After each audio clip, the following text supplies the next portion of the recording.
Chapter 41 The Winter. When Ross lived on the island, winter had seemed like one long, cruel blizzard. On Hilltop Farm, winter wasn't quite so harsh. The temperature fell but then rose. Storms came and then went. Snow piled up and then melted away. Ross spent winter preparing the farm for spring. She wanted everything to be perfect for when she left.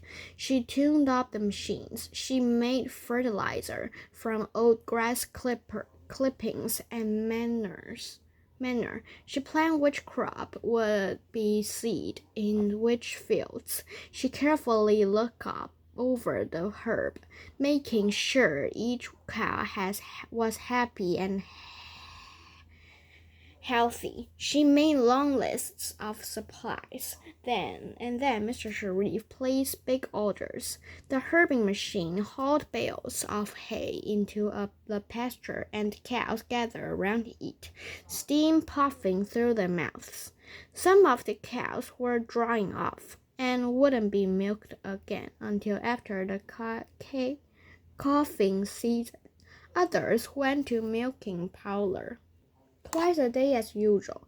Bottles were filled, boxes were loaded, and the milk truck rolled away on its next delivery run.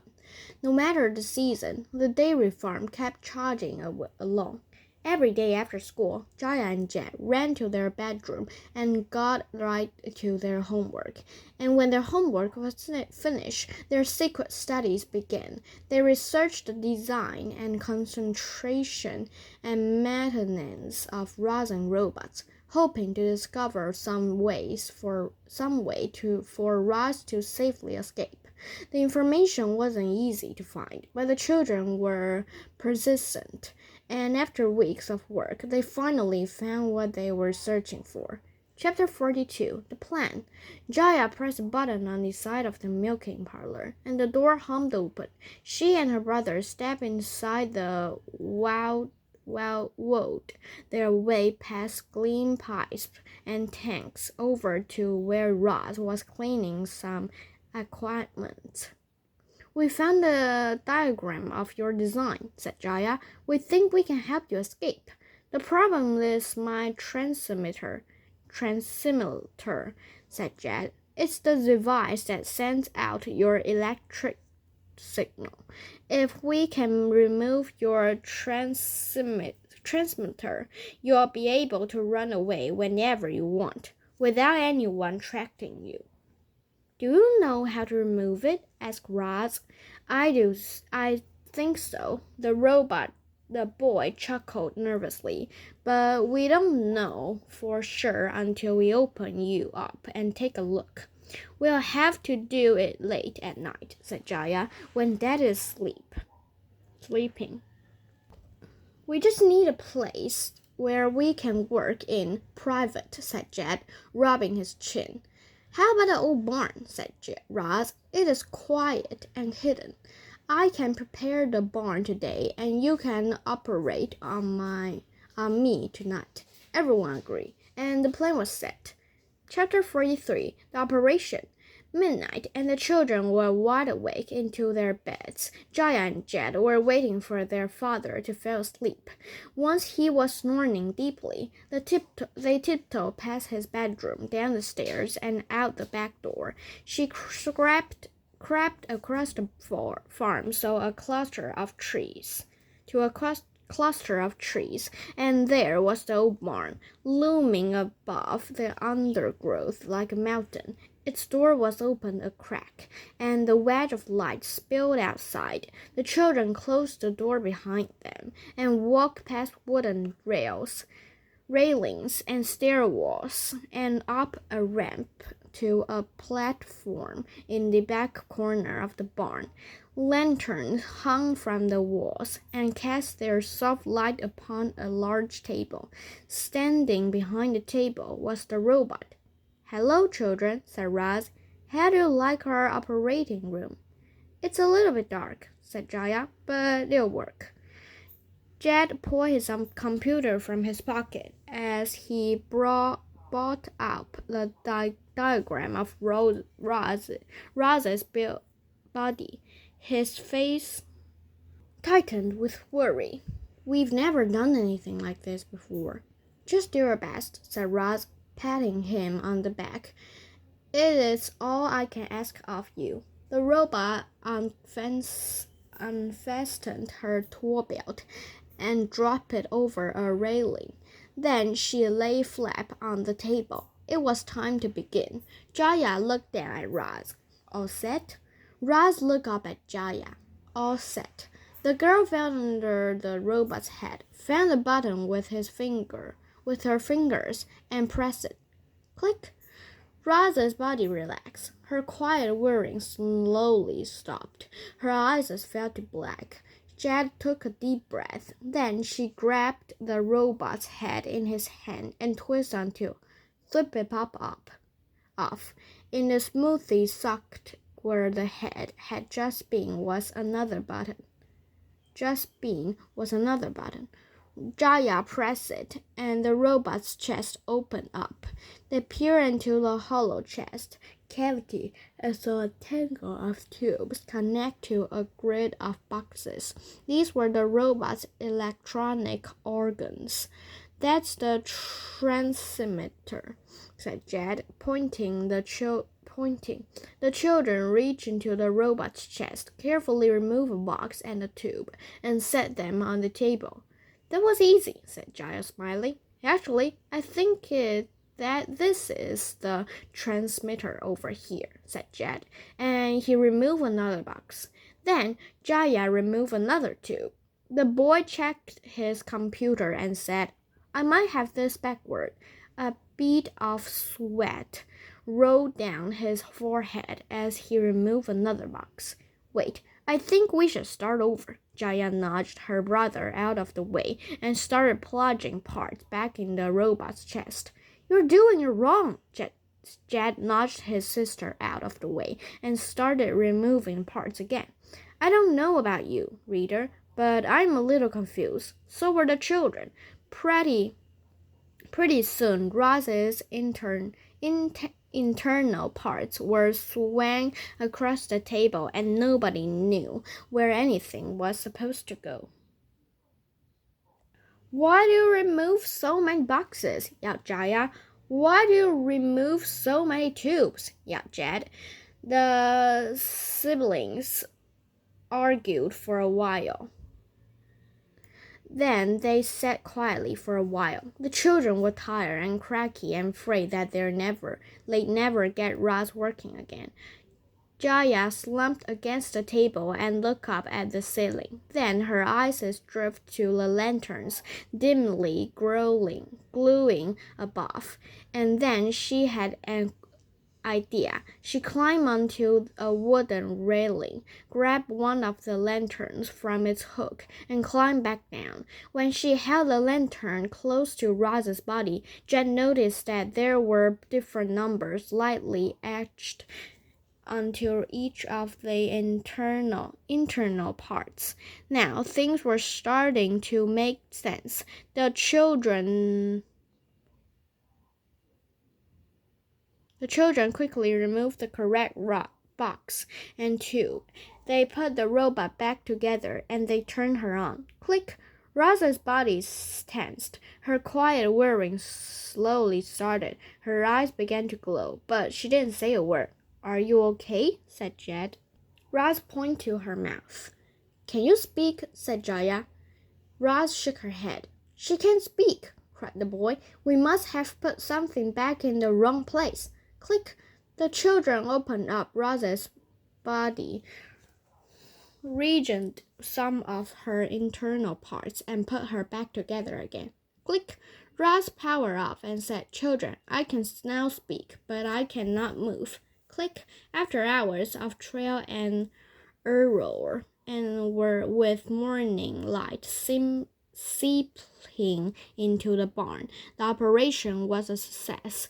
Roz stood up, scanned her internal parts, and said, Children, you did it. You removed my transmitter.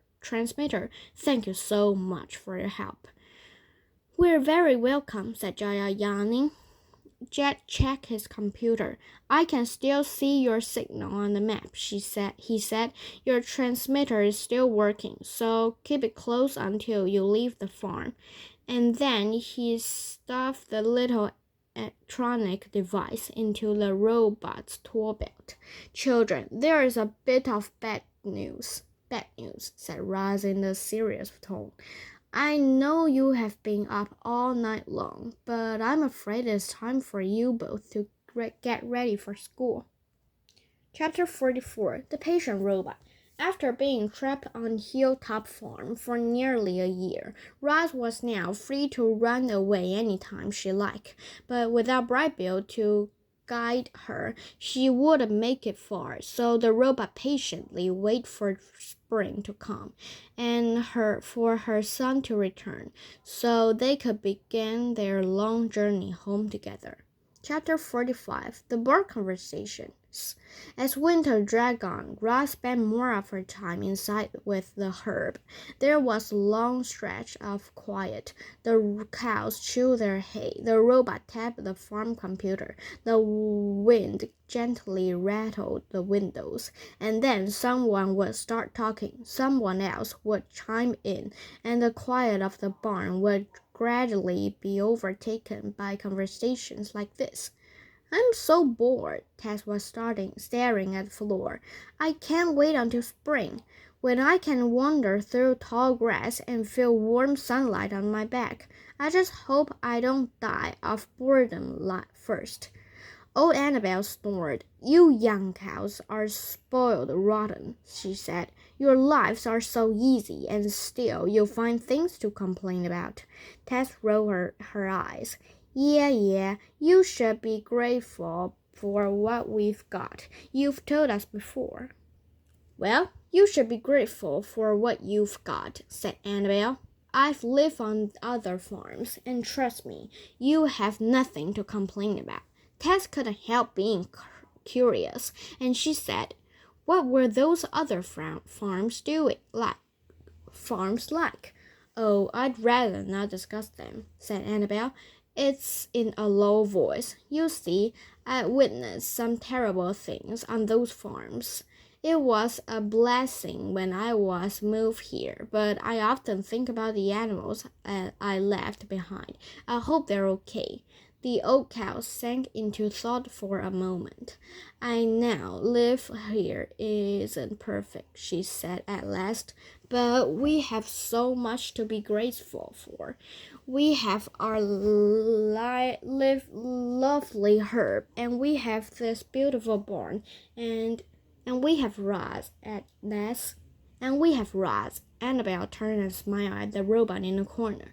Roz listened to us and trust us with love and kindness, and she make our lives as comfortable as she possibly can.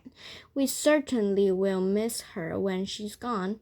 Roz, why do humans need so much cow's milk? Said Lily as the other calves crowded around her. It was a question they'd all been wondering about. Well, there are billions of humans in the world, explained Roz, and many of them drink milk and combine it with different ingredients to make different foods. What kind of foods? Said another calf. Butter and cheese and yogurt are made with milk, said Roz. Many desserts are also made with milk. What's a dessert? Said someone else. A dessert is a sweet food eaten at the end of a meal. Popular desserts including cake and custard and ice cream. This answer only raised more questions. What is a cake? What is a custard? What is ice cream? Custard.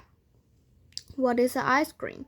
Roz tried her best to explain these foods to the calves, but it wasn't easy after all. The robot couldn't even perform the simple act of eating. How could she possibly describe the flavors and sensations of tasting delicious desserts? Lily interrupted. Just tell me this, Roz. When we're older, will our milk be used to make desserts? Yes, said the robot. The calves smiled. Then they trotted away, happy in the knowledge that someday they'd help to bring sweet and delicious things into the world. It is almost spring, said Russ to the herb. It is almost time for me to run away, back home to the wilderness. I'm sorry that I must leave, but you will all be well cared for when I'm gone. I promise. Cows began mooing from their stalls. Don't worry about us, Roz. There's no need to apologize. We'll understand why you're running away. Lily poked her head through the railings of her stall and said, I never run away to the wilderness. I would be too frightened. I'd love to roam through the wilderness, said Tess. It sounds so exciting. No wilderness for me. Thank you very much, said Annabel. I just want a quiet, cozy life. I feel plenty to fear in the wilderness, said Roz. However, I have more to fear here. I can never be my true self around humans, and so I must try to return to my home. I only wish I could do it by myself, she went on, but I need help. I could never escape from the farm without the children, and I could never find my way home without my son. I feel bad for asking so much of them. Don't feel bad, said Lily. Bribel and the children won't help you. They love you. We all do. The farm wouldn't feel the same without you, Roz, but we know you're doing the right thing. The herb agreed with Lily, and without the barn, cows quietly nodded their heads.